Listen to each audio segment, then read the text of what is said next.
He wasn't just a dog. He was wounded, alone, left to die in the cold. But when a grieving little boy opened the door, everything changed. This is not just a rescue story. It's a story of faith, healing, and the silent miracles God sends when we least expect them. If you believe God still works through the forgotten and the broken, share this story, subscribe for more miracles, and comment Amen to say you believe. May God bless every soul who watches this. You are not alone. The sky over Boulder, Colorado, was a roiling canvas of charcoal and ash, punctuated by sudden forks of lightning that split the horizon with electric rage. The late autumn air carried a sharp bite, and the wind surged down from the mountains like it had a message to deliver. Rain had begun to fall in heavy sheets by the time Claire Carter lit the stove. The windows of her modest, two-story craftsman home trembled beneath the storm's weight, and beyond the front porch, the world had begun to dissolve into a blur of wind, wet, and trembling leaves. Claire stood in the kitchen, chopping onions with a rhythmic precision that belied the tangle of thoughts behind her pale blue eyes. She was 34 tall, with a frame that seemed both delicate and capable. Her shoulder-length chestnut hair was tied into a loose bun, a few strands damp with sweat from the stove. Claire wore an old, oversized cardigan over a plain gray t-shirt, what she called her end-of-the-world weather uniform. To neighbors, she was polite but reserved, always with a faint air of detachment, like a woman who had misplaced something precious and never stopped looking for it. 3 years ago, she had lost her husband, Staff Sergeant Daniel Carter, to a roadside bomb in Kandahar. Since then, Claire had learned to smile without meaning it, to speak without revealing too much, and to fear anything she couldn't control. Especially the unknown.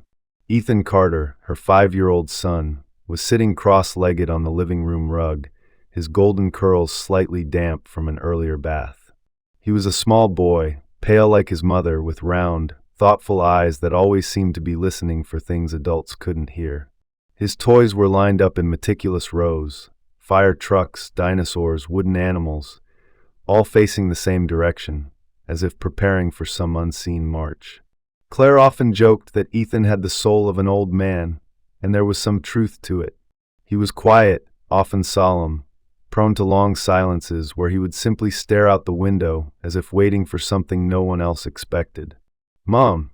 Ethan's voice broke through the hum of the storm and the hiss of onions caramelizing. "Dinner's almost ready, honey," Claire replied, not looking up from the cutting board. "No, Mom," he said again, his tone strange, flat and far away. "There's someone outside." Claire's knife stopped mid-slice. She glanced over her shoulder. Ethan was standing now, pressed up against the front window, his small hand splayed across the glass. His eyes were wide, but not afraid. Just focused. Claire wiped her hands on a dish towel and moved toward him. "Is it the wind again?" she asked gently, already bracing herself for a raccoon, or worse, one of the stray coyotes that occasionally wandered into the neighborhoods from the foothills. "No," Ethan whispered. "It's a dog. He's hurt." Claire blinked. "A dog?" "Yeah. He's lying down. He looks tired." Claire pulled the curtain aside and peered out.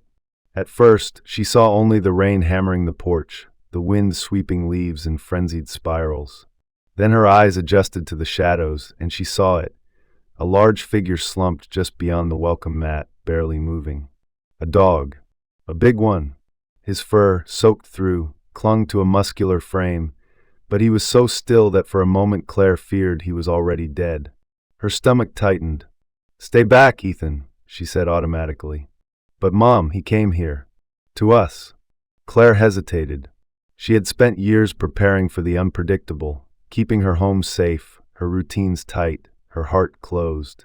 Stray dogs didn't knock on your door. But this one had. She opened the door slowly. The wind punched in, cold and wet, flinging raindrops across the floor. The dog stirred slightly at the sound, lifting his head. His eyes met hers, deep amber, clouded with pain but alert. There was no aggression there, only exhaustion and something else, something dangerously close to pleading. He was a German shepherd, maybe 4 or 5 years old. Powerful even in his weakened state. His left side bore a gash, partially scabbed over but red and angry at the edges. His legs were tucked awkwardly beneath him, and he shivered uncontrollably, his breath coming in shallow pants. "God," Claire murmured. "You're a mess, aren't you?" "He's not scary, Mom," Ethan said, slipping out from behind her and kneeling just inside the doorway. "He's just tired." "Ethan, back up. Now." But the boy didn't move. The dog didn't either, only blinked slowly and let out a low, almost imperceptible whine. Claire's mind raced. She couldn't leave him there, not in this storm. But bringing a strange dog inside, especially a wounded one, went against every survival instinct she had honed since Daniel's death. "Please, Mom," Ethan said again, his voice soft. "He needs us." Claire looked at her son, really looked, and saw something there she couldn't ignore.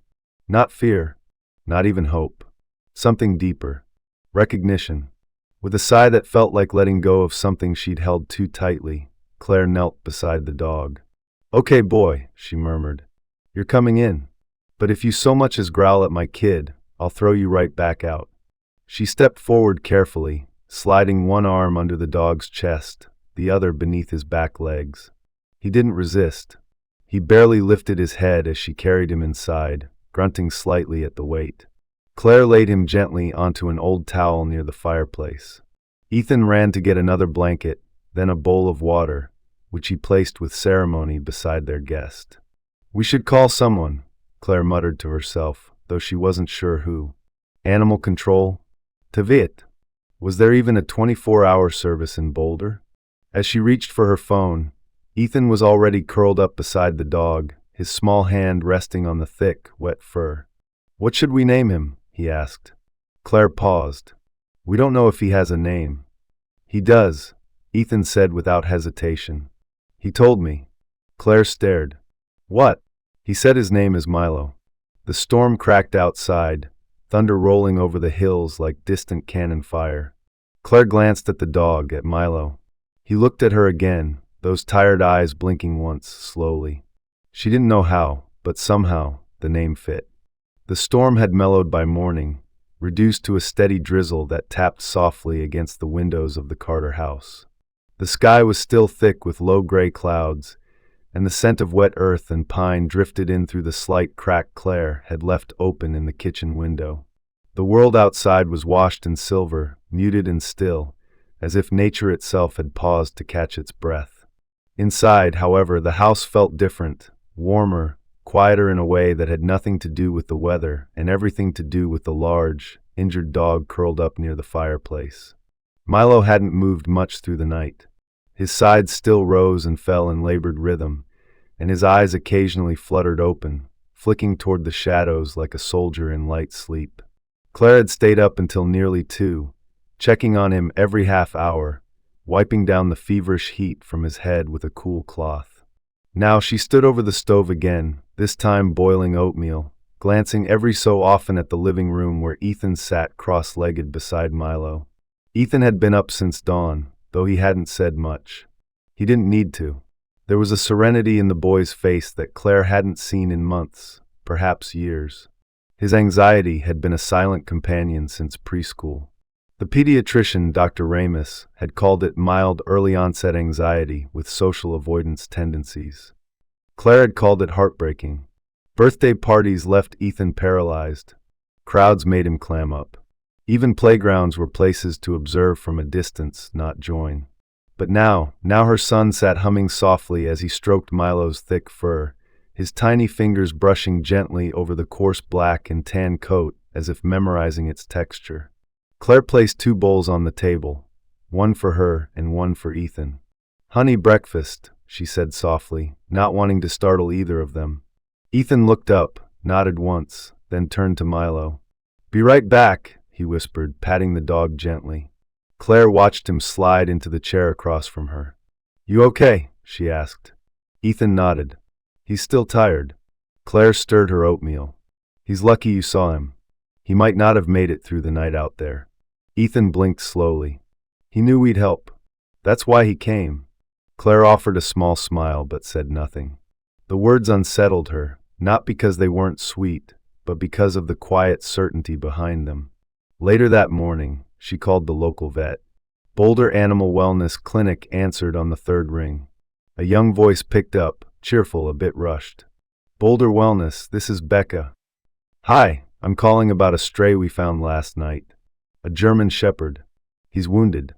It looks like an old gash, but I'm not sure. Becca, a veterinary assistant in her early 20s with a messy ponytail and a sunflower tattoo behind her ear, explained they were backed up due to storm-related emergencies.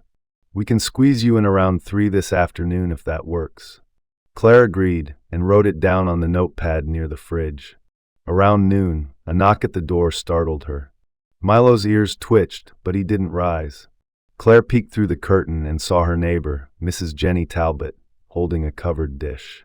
Jenny was in her late 60s, short and round with tightly curled gray hair and a perpetual smell of lavender and baked goods.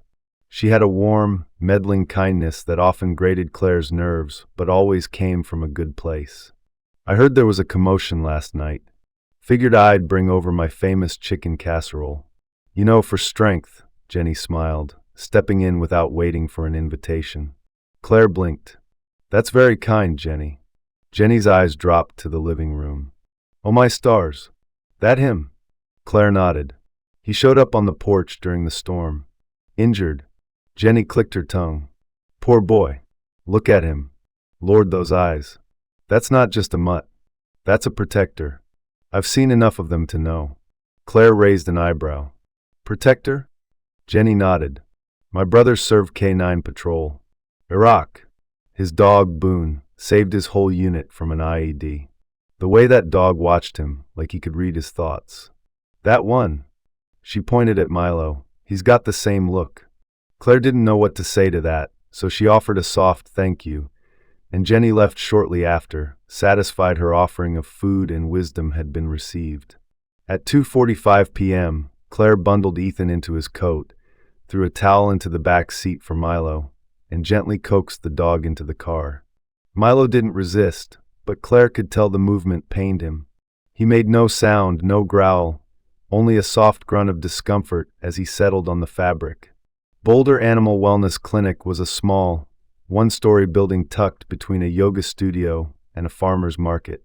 Inside, the scent of antiseptic and dog shampoo lingered in the air. Becca greeted them at the desk, her nose ring sparkling under fluorescent light. He's beautiful, she said, eyes wide as Milo limped in. They were soon greeted by Dr. Andrea Kaplan, a tall woman in her 40s with a tired but warm face. Her auburn hair was tucked behind her ears, and she wore scrubs printed with tiny paw prints.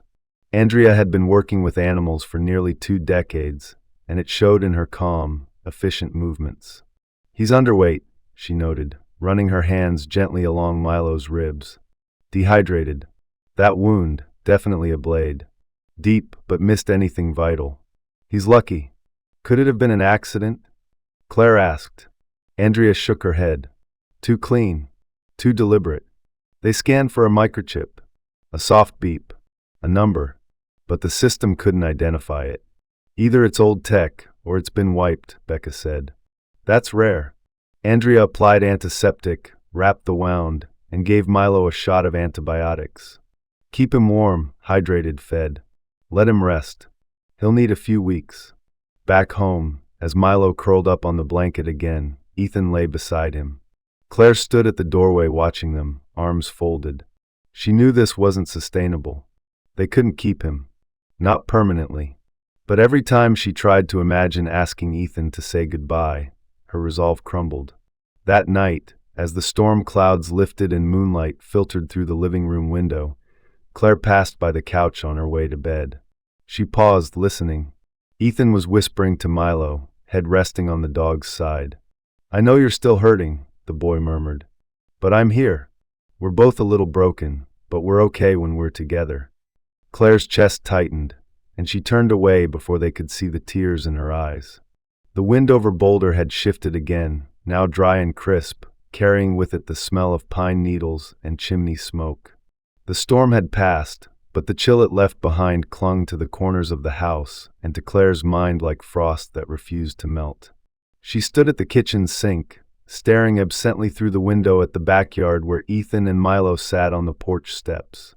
Ethan had wrapped one of Claire's scarves around the dog's neck, pretending it was a superhero cape, and was speaking in quiet tones Claire couldn't hear. Milo, still weak but stronger than he had been 2 days ago, remained close to Ethan's side, his ears flicking occasionally, his golden brown coat catching flashes of morning sunlight like old bronze. Claire couldn't shake the image of Dr. Kaplan's face when she said, "It was a blade." The veterinarian hadn't flinched, hadn't sensationalized it. But her voice had carried a weight Claire couldn't ignore. Someone had intentionally harmed this dog. Someone with precision. Someone with reason. And that reason haunted Claire more than the injury itself. Later that morning, while Ethan played with his wooden train set on the living room rug, Claire sat cross-legged with her laptop open, fingers tapping absently. She had typed "missing German Shepherd Boulder" into the search bar and was scrolling through lost dog postings, shelters, Facebook community boards. Nothing looked like Milo. No one seemed to be searching for a dog like him. And then she remembered something, a moment, hazy and almost dismissed at the time. It had been 2 weeks ago, during one of her early morning jogs. The route she always took wound along the edge of Pinewood Cemetery, a place quiet and mostly forgotten, bordered by a few abandoned properties. One in particular always made her uncomfortable, a sagging white bungalow with a chain-link fence and an overgrown yard. She remembered slowing down as a shape had moved at the tree line, a dog, standing perfectly still. Watching her, she hadn't seen a leash. Just those amber eyes in the fog, unmoving, solemn. And now, looking at Milo stretched across the living room floor, his breathing slow and even, she knew with a certainty that gnawed at her gut, it had been him. Claire closed her laptop and walked into the living room. "Ethan," she said gently, "can I ask you something?" The boy looked up, his train clutched in one hand. "Okay. That first night, when you said Milo told you his name. You said he came to us. Do you remember anything else?" Ethan nodded slowly, brushing a curl out of his face. He was trying to help someone, but the bad man hurt him. His voice was matter-of-fact, without fear. Claire blinked. "What someone?" He said it was a man named Grayson. He was kind but sad. Lived in a white house. Claire felt the room tilt slightly. "Grayson?" Ethan nodded again, then added softly, "He doesn't live there anymore. He's gone." But Milo stayed. Because someone might come. Claire sat beside him. "How do you know all this?" Ethan shrugged, not evasively but with a kind of quiet conviction. "Milo showed me. In dreams." That afternoon, unable to rest, Claire called her friend Lauren Bennett, who worked part-time at the city archives. Lauren had been her college roommate years ago, tall, sharply intelligent, with a severe bob haircut and a habit of speaking, as if everything she said might one day be quoted. She'd grown up in Boulder and knew almost everyone worth knowing. "I need a favor," Claire said when Lauren picked up. "Do you remember a man named Grayson? Lived near the old cemetery?" There was a pause, followed by a faint typing sound. "Yeah," Lauren said slowly. "Arthur Grayson. Vietnam vet. Lived alone in that white bungalow by Pinewood. Died about 6 months ago." Claire's skin prickled. "Died?" "Yeah. Natural causes, I think. Heart failure." "Why?" Claire didn't answer immediately. "Just, someone mentioned his name." Lauren hesitated. "You okay, Claire?" Claire looked out the window again at Milo. "I don't know yet." That evening, Claire stood in the doorway of Ethan's room.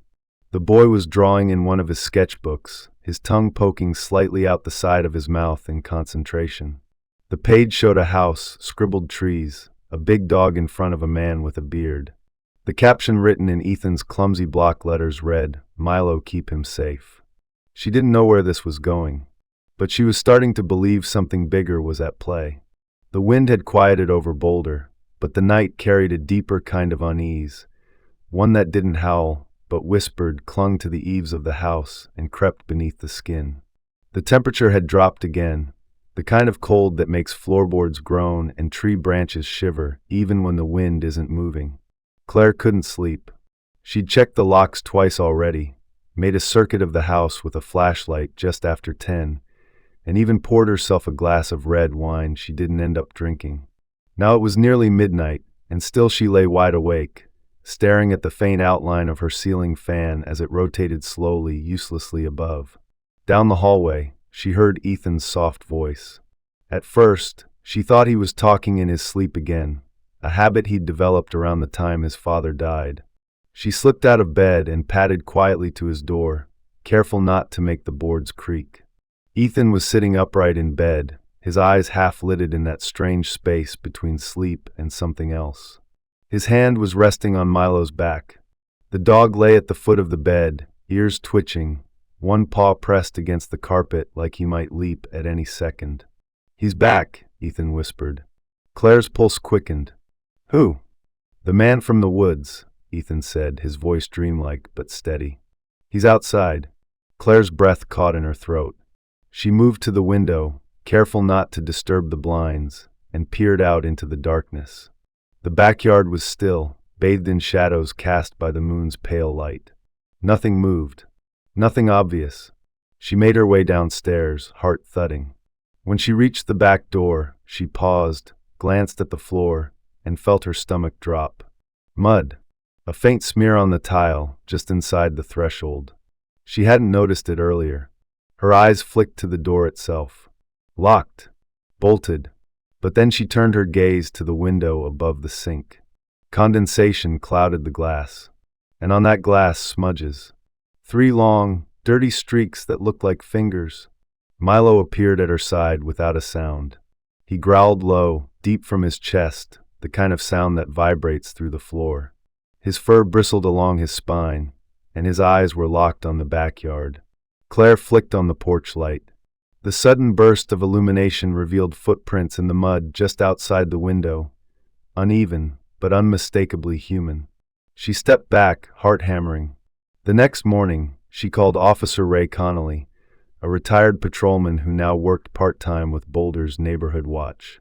Ray was in his late 50s, broad-shouldered with a graying beard and a slow, deliberate manner. He'd once been Claire's late husband's precinct supervisor before Daniel was deployed. Ray had taken to watching over the widows of his former officers in small, quiet ways, shoveling walks, checking mailboxes, keeping a casual eye on things. When Claire explained what happened, Ray came by before lunch in his old Ford Ranger, dressed in flannel and a sheriff's department ball cap faded from years of wear. "Show me," he said, not wasting time. Claire led him to the back door. Ray crouched low, examining the prints just beyond the steps. "Not old," he muttered. "Still soft in the center. He was here no more than 10 hours ago." He checked the windows, the locks, even the treeline at the edge of the backyard. Then he looked at Milo, who sat calmly beside Ethan, but whose eyes never left the window. "He's watching," Ray said quietly. "Dogs like him don't just bark at shadows. He knows who he's waiting for." Claire nodded. Ethan said he dreamed about the man before it happened. Ray didn't laugh. "I've seen stranger things." Later that day, Claire stopped by her neighbor's house, Mrs. Talbot again. The elderly woman answered in a pink wool cardigan and thick slippers, clutching a teacup in one hand and a paperback mystery in the other.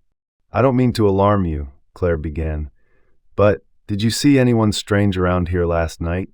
Or this week?" Mrs. Talbot nodded slowly. "Saw someone 2 nights ago. Tall fella, lean. Walked like he was trying not to be seen. Had a hood up. I only caught a glimpse from the upstairs window. Thought maybe he was casing houses, but I didn't call it in. Thought it might just be a delivery driver or something." Claire's blood ran cold. "Did he come near my house?" Mrs. Talbot hesitated, then nodded. "He was walking slow, looking toward your side yard." That night, Claire pushed a chair beneath the doorknob of the front door and moved Milo's bed closer to the sliding glass doors in the living room. Ethan slept with the dog pressed tightly against him. She stayed up again, this time with a baseball bat resting across her lap and her phone on the armrest. The house stayed silent. But Claire knew the stillness was temporary. Something, or someone, was coming for Milo. The question now wasn't whether danger was near, but how far Milo's past was willing to chase them. It was a Sunday morning with a sky the color of dull steel, the kind that promised snow even if none fell. The pine-scented air in Boulder was sharp, still, and strangely quiet. Claire had barely touched her coffee, watching from the window as Ethan bundled himself into his red jacket and slipped out the door with Milo trotting faithfully behind him.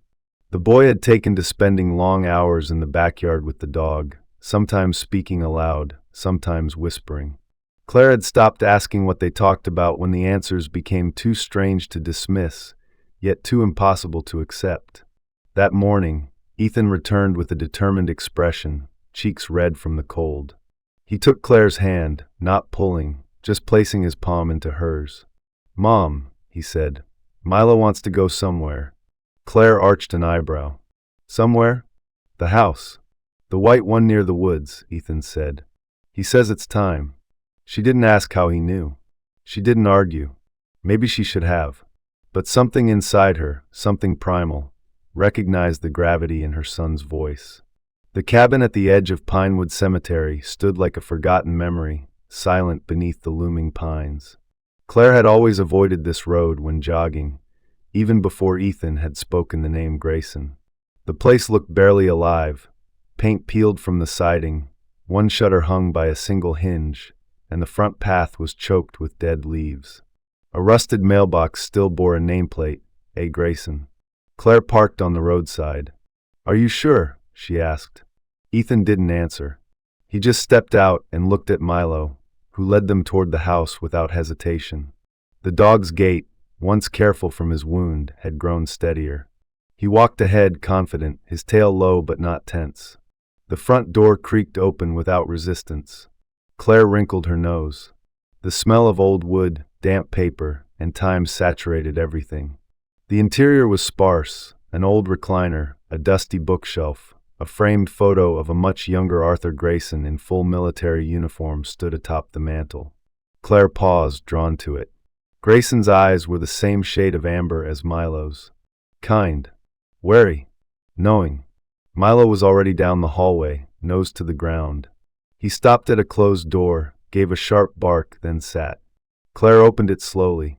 The bedroom inside was plain, a narrow bed, a dresser, a faded rug covering the floorboards. The air felt heavier here, as if memory still clung to the walls. Milo moved to the far side of the bed, pawing gently at the corner of the rug. "He says it's here," Ethan said quietly. Claire knelt and pulled the rug aside. Beneath it, a patch of floorboards gleamed differently, newer, less worn. The grain was smoother, and the nails unpainted. Claire found a flathead screwdriver in the hallway closet and began prying gently. One board lifted with a creak. Then another. Beneath the board sat a small metal box, military issue, with a clasp and faded initials, AG. Claire opened it slowly, half expecting dust or disappointment. Inside lay a neatly folded American flag, a small black notebook, and several manila envelopes. Each envelope was labeled in tight, angular handwriting. Operation Ashfall personal notes, letters undelivered, VA correspondence. The notebook, bound in leather and yellowed by time, contained daily entries. Most were short, sparse, thoughts of a soldier turned recluse. One passage stood out. "If something happens to me, I trust Milo to protect the box. He knows who he can trust. If she finds this, whoever she is, tell her to keep it from Victor." Claire's breath caught. "Victor?" Milo growled softly at the name. Ethan leaned over the box and gently touched the flag. "Mr. Grayson told Milo to find the right person," he said. "He said the box doesn't belong to the government. It belongs to the truth." Claire stared at her son. "Ethan, how do you know that?" Ethan shrugged, his small shoulders tense. "Milo showed me. They took the box home that afternoon." Claire cleaned it carefully, laying the contents on the kitchen table like puzzle pieces of a life no one had noticed was missing. She called Ray Connolly that evening, telling him just enough to make him listen. Ray promised to look into the name Victor and any legal disputes surrounding Grayson's estate. Meanwhile, Ethan sat with Milo in the living room, holding the notebook in his lap. He flipped through it slowly, as if it were a sacred book. Claire joined them after a while, settling beside her son. "Do you think we were supposed to find it?" Ethan nodded. Milo was waiting. He just needed someone to believe him. Claire looked at Milo, now asleep with his head resting on Ethan's lap, his chest rising in soft, steady breaths. Something told her this wasn't the end. It was the beginning of a truth buried too long, and a dog who had waded through grief and danger to deliver it. The first snow of December had arrived overnight, dusting the rooftops of Boulder in a thin white film that melted almost as quickly as it fell. The air was sharp and carried the scent of distant wood smoke. Claire stood at her front door, mug of coffee in hand, her eyes drifting over the street that wound through her quiet neighborhood. Everything looked peaceful, but she had long since stopped trusting appearances. That morning, a knock at the door came just after 9. Milo, who had been dozing beside Ethan on the rug, snapped to alertness, rising in a single fluid motion. His ears pricked, posture tense. Claire set her coffee down and moved to the door, Milo already at her side, his body half shielding hers. Through the peephole, she saw a man she did not recognize, mid-30s, tall and narrow-built, dressed in a dark wool coat and faded jeans. His black hair was slicked back, but wind-blown at the tips. A duffel bag slung over one shoulder. His jaw was lean, his eyes shadowed by deep circles and something else, calculation. She opened the door a crack, keeping the chain latched. "Can I help you?" The man gave a quick, practiced smile. "Yes, ma'am. I'm looking for my uncle's dog. His name's Milo. I was told someone here might have found him." Claire's grip on the doorknob tightened. "Your uncle?" "Arthur Grayson," the man said. "I'm his nephew, Raymond Duke." Claire kept her face neutral, but Milo began to growl softly, his eyes fixed on Raymond. "You're saying you're Milo's owner?" she asked. "Yes, ma'am," Raymond said. "I was away for a bit. Out of state. Only just heard Uncle Arthur passed. I came back to settle things and learned Milo went missing around the same time. I've been trying to track him down ever since." Claire's eyes narrowed. "You didn't report him missing?" "I figured he wandered off. He does that sometimes." "That's strange," Claire said quietly, "because he was barely able to walk when we found him." Raymond shifted his weight. "He's tough. You don't know him like I do." "I don't think you know him like you think you do," Claire replied, and shut the door. She watched through the peephole as Raymond stood silently for a few seconds, then turned and walked off, disappearing down the sidewalk. That afternoon, she called Sandra Lowell, a caseworker with the Boulder Veterans Support Network. Sandra was in her early 50s, with a no-nonsense demeanor, neat chestnut hair tied into a French twist, and a fondness for sensible suits and ankle boots. She had a deep respect for veterans, and an even deeper distrust of opportunists. When Claire explained the morning's encounter, Sandra didn't hesitate. That would be Raymond Duke. He tried to contest Arthur's will, claimed the house was promised to him verbally. Unfortunately for him, Arthur filed a legally binding directive leaving everything to the support network. We declined his petition. "Did he have a criminal record?" Claire asked. "2 arrests. One for possession, one for fraud. We suspected he only came sniffing around after Arthur's death because he thought there was money or valuables hidden in the house." Claire glanced toward the metal box still tucked on the bookshelf in her living room. He might be right. That night, the wind picked up again. Claire made sure every lock was latched, every curtain drawn. Milo stayed close to the windows, pacing occasionally, alert but not anxious. Ethan had fallen asleep early, curled into Milo's side as if he belonged there. Around 1:30 a.m., Claire woke to a sound she couldn't immediately place. Not loud. A click. Then another. She sat up in bed, heart accelerating. Downstairs, Milo barked, once short and sharp. Claire grabbed the baseball bat from beneath her bed and crept down the stairs barefoot. She reached the hallway just in time to see the sliding door at the back of the house shuddering. A figure was trying to force it open. Milo lunged with a snarl, his teeth flashing in the moonlight. The intruder yelped and backed away. The door banged shut again, and then came the sound of retreating footsteps in the snow. Claire flicked on the floodlight. The yard was empty, nothing but fresh footprints in the snow, and a small smear of red near the back fence. Milo returned to her side, still growling, but calm now, his duty momentarily complete. The next morning, Claire filed a police report. She described Raymond in detail, but without solid evidence, they couldn't do much. Officer Lynn Porter, a young and pragmatic officer with sharp eyes and a crisp uniform, promised to increase patrols in the area. But unless he breaks in or harms someone, there's only so far we can go, she said. Claire didn't argue, but she locked away the metal box in the attic that afternoon, wrapped in old blankets, beneath a floorboard of her own. That night, as snow fell again in slow, drifting sheets, Ethan looked up from the notebook he'd been flipping through and asked, "Mom, what happens if the bad man comes back?" Claire put an arm around him.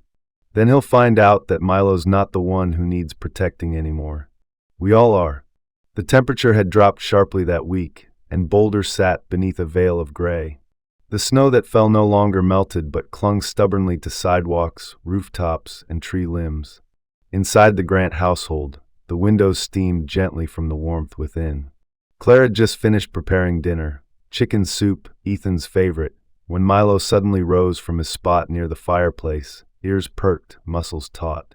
Claire noticed it immediately. "What is it, boy?" Milo didn't bark. He simply moved to the front window, tail lowered, body rigid. Claire followed, her heart tightening as she spotted a shadow crossing the street, then disappearing behind her neighbor's fence. It was only a flicker, but she knew. Raymond had come back. She checked every door, every lock. Ethan was upstairs working on a puzzle and unaware of the shift in atmosphere. Claire's phone was already in hand. She called Officer Lynn Porter, who had become their unofficial guardian angel since the last incident. Lynn, who had shoulder-length copper hair and a precise, direct tone, promised she'd swing by within 20 minutes. Claire thanked her and hung up, her pulse unsettled. "Milo, come," she whispered. But the German shepherd wasn't listening. The sliding back door hadn't been fully latched. Milo nosed it open and slipped into the cold. Claire lunged too late. "Milo!" she shouted, grabbing her coat and running after him, boots skidding against the icy deck. Her breath formed ghosts in the night air. She caught up to him in the alley between their house and the neighboring lot. Milo was growling low, crouched, eyes fixed ahead. Raymond stepped from the shadows. He looked disheveled, the duffel gone, replaced by a thick utility jacket and gloves. His eyes were glassy, his lips dry and cracked. In one hand, he held a thin hunting knife. "I just want what's mine," he said. Claire didn't flinch. "You have no claim. Arthur didn't leave you anything. You know that." "That box is worth more than you think," Raymond hissed. "You think it's just letters? That dog was trained for recovery. He knows where things are, things buried, hidden." Milo stepped between Claire and Raymond, hackles raised. The growl in his throat deepened. Claire could feel the sound vibrate through the frozen air. Raymond took a sudden step forward and swung. The knife caught Milo across the shoulder. The dog yelped and lunged, clamping his jaws onto Raymond's forearm. The two crashed into the snow, a tangle of fur and flailing limbs. Claire screamed and ran forward, trying to pull Milo back. Blood darkened the snow. She kicked at Raymond's ribs until he rolled free and staggered to his feet, arm bleeding heavily, but he still gripped the knife. And then a voice behind them shouted, "Police! Drop the weapon!" Officer Lynn Porter had arrived, her cruiser's headlights cutting across the yard. She advanced slowly, gun drawn. Raymond turned to run but slipped on the icy ground and collapsed in a heap. In seconds, Lynn was on him, cuffs clinking into place. Claire dropped to her knees beside Milo. Blood matted the fur around his shoulder and down his leg. His breath came in shallow pants, and his eyes fluttered, unfocused. Ethan had run out barefoot, his cheeks blotchy from tears. "Milo! No! Mom, he needs help!" Claire gathered the dog into her arms with strength she didn't know she had. "We're going," she told Ethan. "Get in the car." The veterinary emergency clinic in North Boulder was 20 minutes away. They made it in 13. A woman named Dr. Lydia Kessler met them at the door, short, mid-40s, with silver-streaked curls and wide green eyes that didn't miss a thing. Her voice was calm but commanding. "Let's move." Claire and Ethan watched through the glass as Milo was lifted onto the table, for lines snaked into his legs, and Dr. Kessler began working with focused speed. Hours passed. Claire sat beside Ethan, who was curled on a vinyl chair, trembling with fear and exhaustion. His small fingers gripped the edge of her sleeve. "I don't want him to die," he said. "He's not just a dog." Claire ran her hand through his hair. "I know. He's my big brother," Ethan whispered. That was when Claire realized something had shifted, no, solidified. Milo wasn't just a rescued stray, or even a guardian. He was family, and losing him wasn't something any of them could bear. Dr. Kessler returned at 2 a.m. Her scrubs were stained, her eyes lined with fatigue. But she was smiling. "He made it through surgery," she said. "The wound was deep, but it missed the vital arteries. He's strong. It'll be a long recovery, but he'll walk again." Ethan burst into tears. Claire hugged him tightly, letting the weight of the night fall away. Back home, with the storm calming outside, Claire stood in Milo's empty corner of the living room and exhaled slowly. She looked out the window into the quiet, frost-glazed world and whispered, "You came to protect us, and now it's our turn." The first snow of February blanketed Boulder in silence. Streets were hushed beneath drifts of white, trees stood like frozen sentinels, and even the usual morning bustle seemed to move in slow motion. In the Grant household, time had taken on a different rhythm, measured not by clocks or appointments, but by Milo's breath, by his healing, by Ethan's quiet hope. Milo lay curled on a thick comforter beside the fireplace. His shoulder had been shaved for surgery, revealing the neat stitches running like a railway of survival across his fur. He was alive, but changed, slower, more withdrawn. He barely barked now, and moved only when absolutely necessary. Still, his amber eyes followed Ethan wherever the boy went, holding a vigil that words could never match. Ethan had taken to lying beside Milo, often speaking in hushed tones that adults could not hear or understand. Claire once walked in to find her son whispering stories about a dog named Scout, stories she was sure she had never told him. "He says Scout used to wait for Mr. Grayson by the big tree at the edge of the forest," Ethan said one evening as he brushed Milo gently. "He says that's where they buried something. Not treasure, just something important. Something Mr. Grayson was afraid to lose." Claire looked at her son, brow furrowed. "Who told you that, sweetie?" Ethan didn't look up. Milo did. Claire felt a chill run up her spine that had nothing to do with the temperature outside. The next day, Claire drove Ethan and Milo to Dr. Bennett's clinic for a follow-up. Dr. Matthew Bennett was a man in his early 50s with salt and pepper hair and a soothing demeanor that seemed to calm even the most anxious pets. Tall and lanky, with a perpetual 5 o'clock shadow and rectangular glasses that magnified his thoughtful eyes, Dr. Bennett had served in a veterinary unit during his younger years and returned from war quieter, more reflective. He had a unique ability to listen, not just to animals, but to the spaces between sounds. He examined Milo carefully. "The wound's healing better than expected," he said. "He's still weak, but the muscle is recovering." Claire nodded. "But he's distant." Dr. Bennett tilted his head. "Dogs like Milo, especially German shepherds trained for trauma or service, form bonds differently. It's not just obedience. It's emotion-based imprinting. They absorb grief, protect memory." He paused, then continued more softly. "Sometimes we call them empaths. They don't speak, but they know. And in rare cases, they become something we call memory keepers." Claire blinked. "Memory keepers?" Dr. Bennett nodded. "They attach to moments, people, places, and they carry that energy, especially if someone died or left unfinished stories behind." Ethan, who had been sitting quietly in the corner with Milo's head in his lap, looked up. "He dreams about Scout all the time." Dr. Bennett smiled faintly. "Scout was Grayson's first dog. K-9 certified, retired in Boulder in 2006. He died in 2014, buried at the forest line near Grayson's property." Claire leaned forward. "You're saying Milo remembers that? From another dog?" "I'm saying," Dr. Bennett replied, "that Milo might not be the first to guard what Grayson buried, and that your son is sensing things most of us forget how to feel." That night, Claire sat beside the fire after Ethan had gone to bed. Milo dozed near her feet, occasionally whimpering in his sleep. Claire watched the flicker of the flames and let the memories surface. The sound of Alex's boots as he left for deployment. The folded flag returned to her weeks later, the emptiness that followed. She had built walls around her grief, mortar made of duty and silence. But Milo had slipped through those cracks, carrying something heavier than fur or teeth. He carried remembrance. And somehow Ethan had unlocked it. The next morning, Ethan ran to her holding a drawing. It was a sketch of a large oak tree with a stone beneath it. He had drawn Milo beside the tree and himself holding the dog's leash. "This is where Scout is," Ethan said. "Milo told me." Claire didn't question him. The forest was only a short walk away, and despite the winter chill, they went. Claire carried a blanket for Milo, who moved slowly but with a determination that defied his injury. The snow muffled their steps.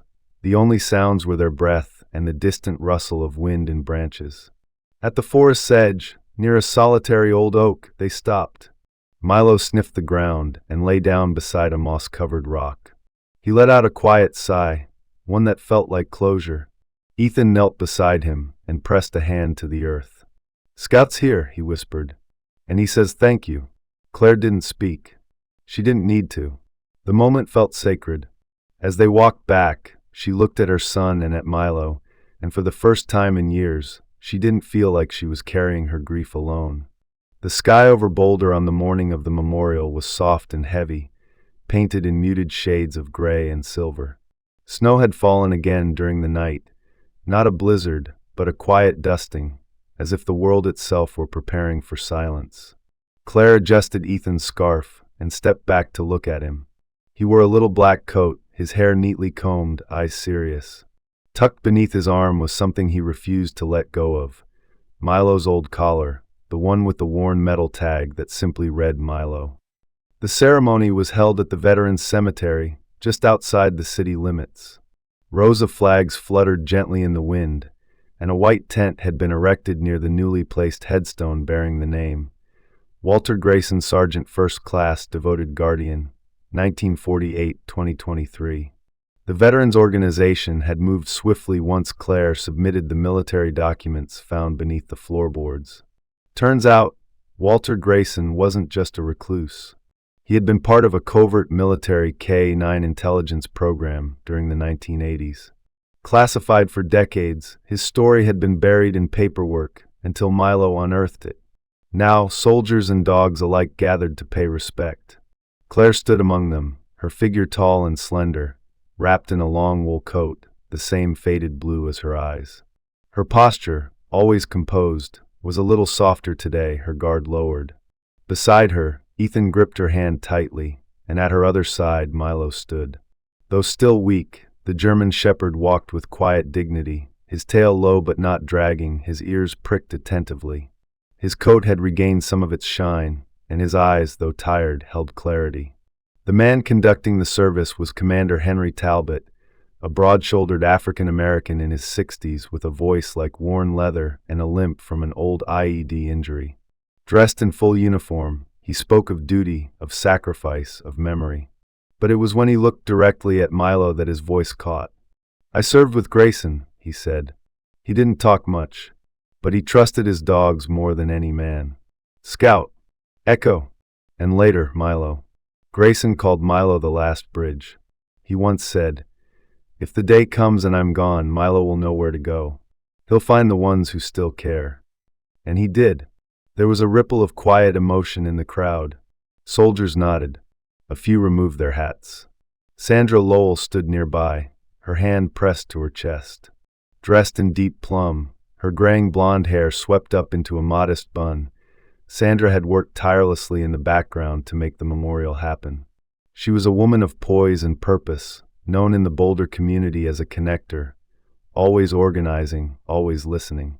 She had been the first to believe Claire and Ethan's story when others hesitated.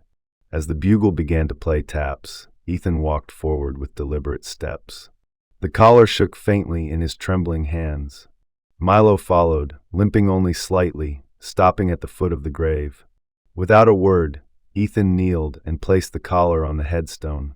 Milo lowered his head and pressed his nose to the tag, holding still, utterly still. The entire field seemed to hold its breath. Claire turned her face away to hide her tears, but they came anyway, warm and slow and long overdue.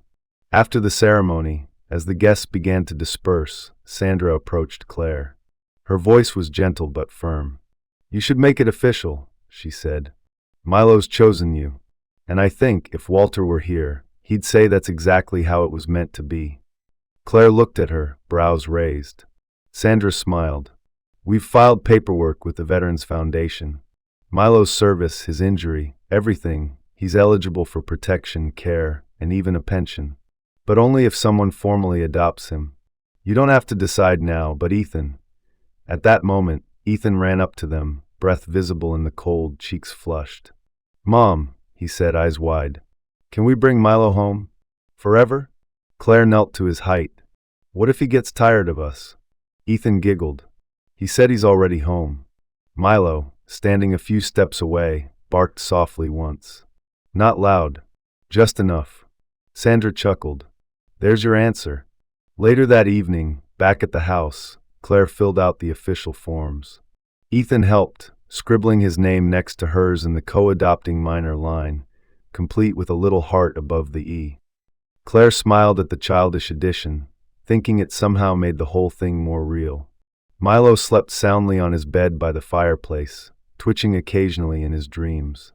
Claire leaned against the doorway and watched them both, her son and the dog who had walked through storms, memory, and violence to find them. She still had questions about Milo, about Walter, about the documents they'd uncovered. But tonight, she was content to let the silence speak. In that stillness was a kind of peace she hadn't known since Alex had passed. And for the first time in a long time, Claire felt something she thought she'd buried with her husband: hope. The early spring air in Boulder had a damp sweetness to it, the kind that carried both the thawing promise of renewal and the quiet ache of things recently lost. The snow had melted into the soil, feeding the wildflowers that poked their heads through the earth near the back of Claire's property. A large oak stood behind the house, its bark gnarled and scarred from storms it had endured. It was beneath this tree that Milo lay, still dignified, his breath having quieted just minutes earlier as the golden sun began to dip below the tree-line. Ethan sat beside him, legs crossed, one hand resting gently on the German shepherd's broad chest, the other stroking behind one of his faded ears. Milo's eyes were closed, his body limp but peaceful. His fur, though graying, was still warm. Ethan leaned in, his voice just above a whisper. "Thank you," he said, eyes glassy but steady. "For finding us. For staying. For everything." Claire stood a few steps back, her hand pressed to her lips, her throat tight. She didn't cry, not right then. Instead, she watched her son speak to the dog who had, in so many ways, rebuilt the heart of their broken home. She saw the curve of Ethan's back, the small quiver in his shoulder, the quiet intimacy of grief shared between a boy and a creature who never needed words. They buried Milo under the oak, wrapped in the same army blanket Walter Grayson once kept in his cabin. A small wooden marker, carved by Ethan and painted in thick, uneven letters, read, "Milo, our hero." Claire planted wildflowers nearby, hoping they would bloom year after year as a quiet testament. A month passed. Spring arrived in earnest, the trees budding with soft green leaves, birdsong returning to the early mornings. Life resumed its steady rhythm, though the silence of the house was deeper without Milo's quiet steps, his soft snores at night. One Saturday morning, Claire found Ethan already dressed, tying his shoelaces with a determined expression. "Where are you off to?" she asked, sipping coffee at the kitchen counter. "To the rescue shelter," he said, grabbing his backpack. "Today's the day." Claire arched a brow. "You sure?" Ethan nodded. "Milo told me." She didn't press him. Over the past month, Ethan had begun to speak of Milo not in the past tense, but as a presence, a whisper in the woods, a shadow by the fireplace, a dream that left the scent of pine behind. Claire didn't challenge it. If anything, she believed it more with each passing day. They drove to Silver Creek Rescue Center, a modest facility run by a sprightly woman named Janet Crowley. Janet was in her late 50s, wiry and energetic, with short salt and pepper hair and a deep laugh that could shake the walls. She greeted them warmly, recognizing Ethan from previous visits. "We've got a new batch of pups," Janet said, leading them to the back. "Came in just 2 days ago. Abandoned on the side of a road outside Lyons. Skinny but strong." Ethan stopped in front of a small enclosure where 3 German Shepherd puppies tumbled over one another. One of them, smaller than the rest, had a nick on his ear and unusually dark eyes for a pup, steady watching. "That one," Ethan said, pointing. Janet smiled. "Brave little thing. Took on a fox when we first brought them in. Bit off more than he could chew, but he held his ground." Ethan grinned. "Then that's his name. Brave."